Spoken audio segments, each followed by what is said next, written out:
होता है वो 5 कारणों से होता है। जैसे जो एक कोल्डू मूंग होता है, पता है, वो कभी बॉईल होता ही नहीं, कभी उबलता ही नहीं है ना, तो उसमें वो उबलने का स्वभाव ही नहीं है, वो स्वभाव ही नहीं है, तो इसलिए वो उबला नहीं। तो पहला कारण हो गया स्वभाव। फिर बोलते हैं कि नियति यानी भाग्य, भाग्य में होगा तो होगा, नहीं होगा तो नहीं होगा।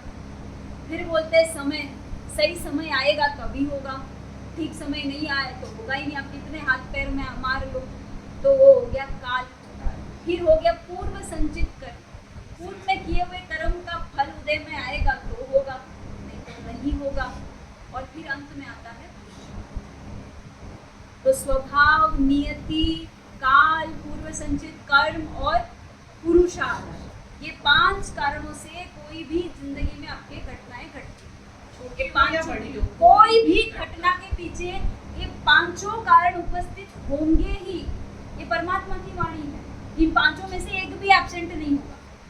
तो स्वभाव में होना कि नहीं होना ये हमारे हाथ में नहीं है, नियति हमारे हाथ में नहीं है, पूर्व कर्म कौन से उदय में आएंगे ये हमें पता नहीं है, टाइम हमारा सही आया कि नहीं ये भी हमें पता नहीं है, सिर्फ तो आप पुरुषार्थ करते जाओ, आप अनुकूल और प्रतिकूल दोनों ही परिस्थितियों में, परमात्मा बोलते हैं कि वज्र भूमि की ओर विहार करके उन्होंने स्वयं प्रतिकूलताओं को आमंत्रण दिया है कि उपसर्ग तो हुए वो अलग चीज है, पर स्वयं जब कष्ट को आमंत्रण देते यानी वो अपने संभाव को स्ट्रॉन्ग करना चाहते। राजपाट छोड़ने के बाद ही तो प्रतिकूलता शुरू हुई, पहले तो राजपाट सारे संसार के सुख थे उनके पास, प्रतिकूलता मानते थे, ये बात उसको भी वो प्रतिकूलता थी, बंधनता थी। तो इसीलिए जिसको भी जिंदगी में समस्याएं हैं, मतलब ऑलरेडी आप प्रतिकूलताओं के वरदान को लेकर जन्मे हैं। आपके ऑपोजिट न ट्यूनिंग बैठने वाले हस्बैंड मिले या न ट्यूनिंग बैठने वाले सासू मिले हैं, तो आप अपनी संभाव की ट्रेनिंग करो। जी सासुओं से आपका विशेष लगाव होता है। इतनी अच्छी सासू है हमारे यहाँ सतना की, कोई भी बहू नहीं बोल सकती। सासू स्मार्ट हो गई है, बहुओं को बेटी बना लो भैया, यही काम आने वाली है।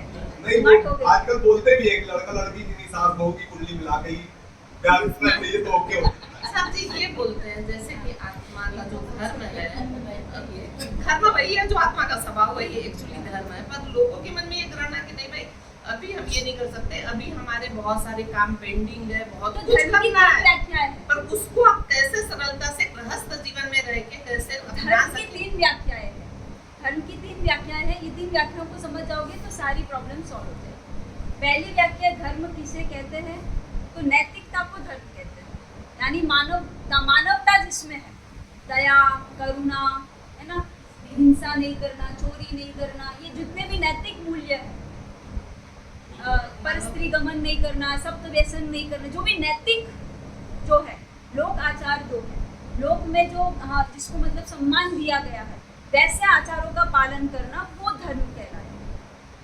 नैतिक मूल्यों को फॉलो करना है, ये धर्म की सबसे सतह व्याख्या। फिर दूसरे लेवल में आते हैं, वहाँ होता है धर्म क्या है, तो जो जहाँ है उसका जो कर्तव्य है उस कर्तव्य को वहन करना धर्म। अगर आप पति है तो पति धर्म क्या है, पत्नी है तो पत्नी धर्म क्या है, पुत्र है तो पुत्र धर्म क्या है, बहू है तो बहू का कर्तव्य क्या है। जब सब अपने कर्तव्यों को सही ढंग से वहन करते हैं तो वो हो गया कर्तव्य वहन, कर्तव्य परायण धर्म। कोई राजा है तो राज धर्म क्या है, कोई प्रजा है तो प्रजा धर्म क्या है।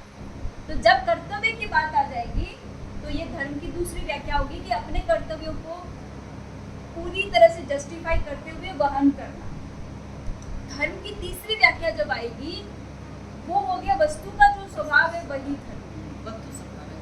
ये परमात्मा ने डेफिनेशन दे दिया, महावीर स्वामी ने, वस्तु सहावो धर्म, वस्तु का जो स्वभाव है वही धर्म। आप देखो तो इसके अंदर वो दोनों व्याख्या आ गई। अगर मानव कहोगे तो मानवता उसका धर्म, पुत्र कहोगे तो पुत्रता उसका धर्म। तो वस्तु स्वरूप में तो दोनों ही समाविष्ट हो गई, किंतु ये बहुत गहरी बात है, इसलिए ऊपर ऊपर की बातें बोलनी पड़ती बस। बाकी वस्तु स्वरूप को अगर आप ले लोगे ना तो पूरी धर्म की व्याख्या आ गई। तो वस्तु जो भी है उसका जो परमानेंट नेचर है वही उसका धर्म है।